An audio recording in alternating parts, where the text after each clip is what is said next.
Idirantsika avy hatrany ary ny Antsipriam-baovao vavolombelona isan'ny afaka nanamarina ny tena zava-nisy na tonga ny raharaha Apollo 21 Iromi Andrianarsoa izay voatendry ho taleny kabinetra ny fahadidiana ny Repoblika vaovao nandritra ny filakevitry ny minisitra Omaly ny jeneraly Ferdinand Razakarimanana izay isan'ny voaroroy tao anatin'ity raharaha ity ary noafahan'ny fitsarana noho ny fisalasalana mpanolosaina manokana ny filoham-pirenena nanakina ny fitadiavana an'izay olohandohan'ny tafika malagasy mantso izy Iromi Andrianarsoa tao anatin'ny raharaha Apollo 21 tsy noenona mihitsy teo anolohan'ny fitsarana nefa Iromi Andrianarsoa tao anatin'ny raharaha Apollo 21 na dia efa niparitaka tamin'ny fotoana ny poan'ny raharaha azy ny horonan-peo izay mirakitra ny fifampiresahany teo aminy sy Paul Rafanoarana izay voaheloka hanao asan-terivozona 20 taona an-tranomaizina noho ity raharaha Apollo 21 ity. Anao izay fanadihadiana izay sy nanangona ny vaovao imendrika zafindratsimo amin'ny sariny Andrabisotra. Iromi Andrianarsoa izay voatendry ho taleny kabinetra ny fiadidiana ny Repoblika vaovao nandritra ny filan-kevitra minisitra Omaly no ilay feom-behivavy ny fampiresaka mivantana tamin'ny Paul Rafanoarana izay nomelohana higadra 20 taona an-tranomaizina noho ny raharaha Apollo 21 ho nisy olombavambahoaka Tima Maître Anitra Razafimanantsoa tao anatin'ny fandaharana miara-manonja androany. Le directeur de cabinet vao le talen'ny kabinetra civil ny président république le vao nomena ty hoe ionge le ny fampiresaka le feona alefatsika teto amin'ity fandaharana ity le ny fampiresaka tamin'ny enjana Paul Rafanoarana saika ho atao premier ministre lasa namorona dossier Apollo 21 tampotampoka teo nefa ty Ramatoa Romi non resa fampiresaka amin'ny ariny feony zay nalefantsika teto manina le Paul Rafanoarana no gadraina kanefa le olona le nandamy resaka tato satria efa fantatry nga Andry Rajoelina hatramin'izay nge Paul Rafanoarana resaka conseiller technique and conseiller antao sisisa io no nandamy resaka tao tampoka teo kitikitika ny premier ministre tsay dia natao namoronana ny dossier ny Paul ny Apollo 21 dia gadraina ihany koa. Io horonan-peo niparitaka io moa dia mirakitra ny fifampiresahana teo amin'ity taleny kabinetra ny fiadidiana ny Repoblika vao notendrena Omaly ity sy Paul Rafanoarana. Nilaza Iromi Andrianarsoa tao anatin'ny horonan-peo io fa isan'ny voatonona anarana ho aroso au Premier ministre i Paul Rafanoarana. Bonjour Paul, alors je vais parler parce que c'est plus simple. 3 points. Le premier point, d'abord, moi j'ai dit très clairement que je ne souhaitais pas embarqué dans le gouvernement. Le deuxième point, c'est une conséquence du premier point, il est hors de question, et il n'a jamais été question d'ailleurs que je sois pressentie au niveau de la position de PM. Par contre, effectivement, et les entretiens ont déjà eu lieu dans ce sens-là. Tsai va partir et veut partir, mais il n'y a pas encore de nom qui porte la préférence de PRM et je crois que ton nom a été soumis sous plusieurs angles et dans les écrits que j'ai envoyés aussi, mais je te dis, je ne sais pas exactement ce que pense PRM de cette proposition et je crois savoir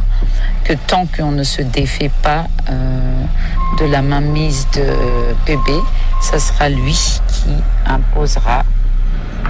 Raha tsy ivona dia efa nanizingizina hatrany Maître Winnie Razafinjatovo na i Maître Olala izay mpisolo vavany Paul Rafanoarana mivady fo ny fahavelony fa mpiara-miasa akaiky amin'ny filohan'ny Repoblika no niantso an'i Paul Rafanoarana ho atao Premier Ministre. Nisy ihany koa ireo manam-boninahitra jeneraly izay nangatahana anarana kanefa dia nivadika ka lasa ho i Paul Rafanoarana indray no voalaza fa nikasa hamono ny filoham-pirenena ho i Maître Olala. Anarana nomena hoe amin'le hoe mety ho Premier Ministre Andriamatoa Paul Rafanoarana dia mety mitaky ihany koa zany le directeur de cabinet tany présidence mba me olo zay satria ho avy ndre manimasina rehetrarehetra io mba mioanaran'olo zay mba atao so apetraka aty dia nanome anarana i Paul Rafanoarana nanome anarana ny général Ramatra le reny olona namena reny hoe mba tokony atao toko zao reny tonga dia ampidirina tika ampidirina am'le raharaha dia tretao zany ake zavatra kilalao-njaza zay mahatonga ny olona miteny hoe tsy mba cinéma akory mety olona fa hoe ina moa filaza azy hoe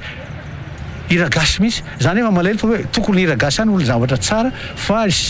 teatra angaman'le izy nanamafy iraka nankinina tamin'ny Romi Andrianarsoa hitady olona ho tendrena amin'ny andraikitra ambony teto amin'ny firenena io androany ny général Ferdinand Razakarimanana izay isan'ny voaroroy tao anatin'ny raharaha Apollo 21 ary no ahafahana no salasalana. Raha mikasika ny Apollo 21 madame Romi ny fahafantarako azy satria mbola sy nana tamin'ny misy ary tsy nahita azy tsy fantatra akory le olona dia mpanolontsaina manokana ny filohan'ny République ary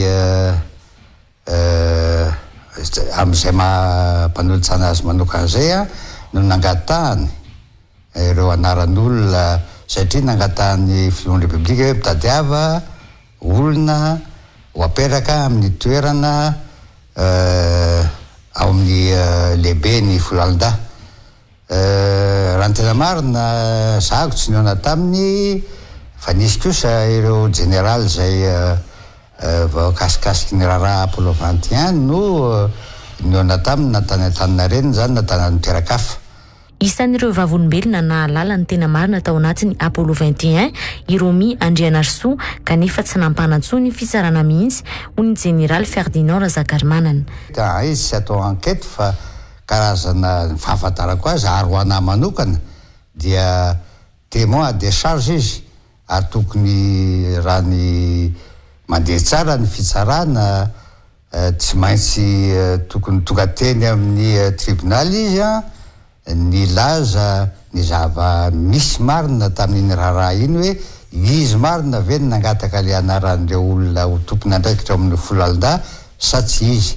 tokony afaka ny teny marina izy hoe na nangataka an'izay anaran'izay na tsy nangataka izay anaran'izay. Efa voapirofo araka izany fa tsy nisy ny raharaha Apollo 21 ho ity général misotro ronono ity androany. Raha ny mandeha tsara moa ny raharahan'ny tribunaly tsy hitako mihitsy izy hoe Apollo 21 satria ireo na i monsieur Paul Rafanoirana moa dia efa nilaza fa izy irery nanao ny document mikasika an'le Apollo 21 iny le hoe Madagascar misandratra ary décolle amin'ny taona 2021 ireo miaramila zay général Pernas zay voaroroy tao amin'ny raharaha io dia afaka madiodio ka raha ohatra ireo général zany everina fa ho fitaovana natanterahana an'ilay raha ratsy mazava zany no afaka madiodio dia tsy nisy zany ny Apollo 21 amiko. Seivina farany didim-pitsarana nivoaka ny 17 Desambra 2024 dia nomelohan'ny fitsarana higadra 20 taona an-tranomaizina Asanterivozina i Paul Rafanoirana no ny raharaha Apollo 21. 10 taona Asanterivozina kosa no azon'ny Philippe François sy Aina Razafindrakoto. Voasazy 5 taona Asanterivozina ihany koa Ivoanga Rafanoirana vadin'ny Paul Rafanoirana. Nahazo fahafahana no salasalana ny général Ferdinand Razakarimanana.